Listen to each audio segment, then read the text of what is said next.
Natural health व natural beauty से जुड़े इस चैनल पर आपका स्वागत है। आज हम आपके लिए लेकर आए हैं सर्दी, खांसी, जुखाम व कफ की शिकायत को दूर करने वाली एक कमाल की औषधि जो किसी भी महंगी दवाई से ज़्यादा तेजी से काम करती है। इसे बनाना भी आसान है और इसके लिए हमें ज़्यादा कुछ नहीं चाहिए। मार्केट से कुछ नहीं लाना, घर की ही कुछ चीज़ों से हम इसे आसानी से बना सकते हैं और यह बहुत अच्छे से काम करती है। इसे दिन में सिर्फ 2-3 बार चाटना है, 1/4 चम्मच, बस उतना ही। यह रस काफ़ी होता है और बहुत तेज़ी से कफ अगर बना है तो वह भी निकलने लगता है और खांसी जुकाम की शिकायतें बहुत आसानी से इससे दूर हो जाती है। तो इसके लिए हमें जो चीज़ें चाहिए वह इस प्रकार से है। पहली चीज़ जो इसमें हमें चाहिए वह है शहद। पहली चीज़ शहद लेनी है हमें, इसमें शुद्ध शहद होगा तो अच्छे से काम करेगा। दूसरी चीज़ हमें लेनी है तुलसी के पत्ते। तीसरी काली मिर्च और चौथी चीज़ अदरक। 2 इंच के आसपास हमने यह आधा टुकड़ा लिया है। तो यह तीनों चीज़ हमें बारीकी से इन्हें पीस कर इनका रस निकालना है। तो उसके लिए हमें ताज़े ही तुलसी के पत्ते लेने होंगे, क्योंकि ताज़े होंगे तो ही रस अच्छे से निकल पाएगा। तो हम यहाँ कुंडी सोटे की मदद से इन्हें बारीक पीस रहे हैं। आप सिलबट्टा या खलबट्टा इसमें प्रयोग कर सकते हैं। मिक्सी का प्रयोग इसमें नहीं किया जाएगा क्योंकि पत्तों में हमें पानी नहीं डालना है। अगर पानी डालेंगे तो यह मिश्रण खराब हो जाता है जल्दी। तो हमें इन्हें अच्छे से पहले धोकर इनका पानी सुखा लेना है। तो इसी तरीके से किसी चीज़ की सहायता से हमें इन्हें बारीक पीट लेना है, तब इनका रस अच्छे से निकलेगा। इसमें हमने तुलसी के पत्ते डाल दिए हैं, अब अदरक डाल रहे हैं और साथ ही हम अब काली मिर्च भी डालेंगे। तीनों चीज़ को हम इतना बारीक कर लेंगे जिससे रस अच्छी प्रकार से निकल जाए। अगर आप खा सकते हैं, कोई दिक्कत ना हो, तो रस भी मत निकालें। ये जो चटनी जैसा पेस्ट बन जाएगा, बिल्कुल बारीक हो जाएगा, इसका भी आप शहद मिलाकर इस्तेमाल कर सकते हैं। अगर आप खाने में दिक्कत मान रहे हैं तो इसका हम दूसरा तरीका आपको बता रहे हैं।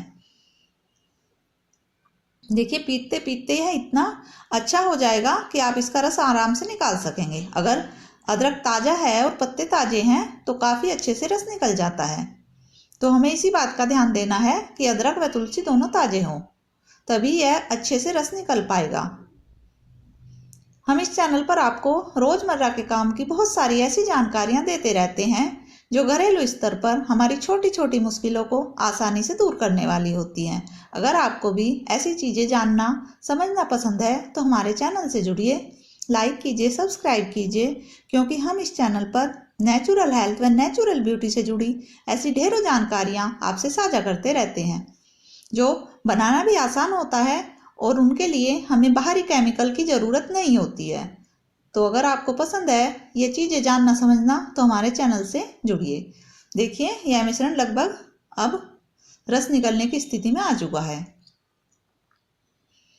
इसे हम आसानी से साफ कर लेते हैं। इसमें किसी बाहरी चीज़ की ज़रूरत नहीं, सिर्फ हाथ से ही हम इसे आसानी से उतार सकते हैं। यह है तो एक बहुत ही आसान सा दिखने वाली औषधि, लेकिन यह काम बहुत अच्छा करती है। खांसी, जुखाम, कफ बहुत ही तेजी से इससे दूर होने लगते हैं। यह मिश्रण जो तैयार हो गया है, इसके लिए हमें कोई अलग से चीज़ नहीं चाहिए जिससे इसका रस निकलेगा। हम हाथ से ही दबाकर आसानी से इसका रस निकाल सकते हैं, क्योंकि यह बहुत ही आसान हो जाता है निकालना। देखिए, इतने मिश्रण से 1 चम्मच से भी ज़्यादा, लगभग 1 चम्मच के ही यह रस निकल जाएगा अच्छे से। अगर आप इसे पूरी चटनी को ही ऐसे खा सकते हैं तो आप इसे बिल्कुल बारीक पीस लीजिए और इसमें शहद मिला लीजिए, तो भी आप चाट सकते हैं। लेकिन कई बार छोटे बच्चों को भी दे देते हैं, बहुत कम से मात्रा, हल्का सा, तो उससे हमें रस ही निकालना ज़्यादा बेहतर रहता है। देखिए, ये जो चटनी जैसा मिश्रण बचा है, इसे आप चाय या काढ़े के रूप में प्रयोग कर सकते हैं पकाकर। खांसी जुखाम में यह काढ़ा अच्छा काम करेगा। तो जितना भी रस निकला है उतना ही हम इसमें शहद मिला लेते हैं। यह बहुत आसानी से मिल जाएगा और इसे रख सकते हैं आप 8-10 दिन के लिए। और एक वयस्क आदमी के लिए 1/4 चम्मच ये काफ़ी होता है।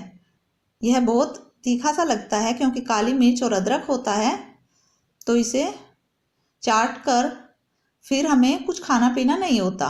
इसे सुबह के नाश्ते के बाद आप एक बार 1/4 चम्मच ले लीजिए। थोड़ा थोड़ा चाटते हुए खाइए, एकदम से पेट में नहीं घुसाना, धीरे धीरे, जिससे गले से उतरते टाइम गले से जुड़ी हुई दिक्कतें भी दूर हो जाए। तो 1/4 चम्मच सुबह, फिर दोपहर और फिर शाम को। आप 1-2 दिन बाद ही अपने इन रोगों से निजात पाने लगेंगे। यह 8-10 दिन के लिए आराम से चल जाता है। इसे काफ़ी मात्रा में बनाकर रख सकते हैं। देखते रहने के लिए बहुत बहुत धन्यवाद।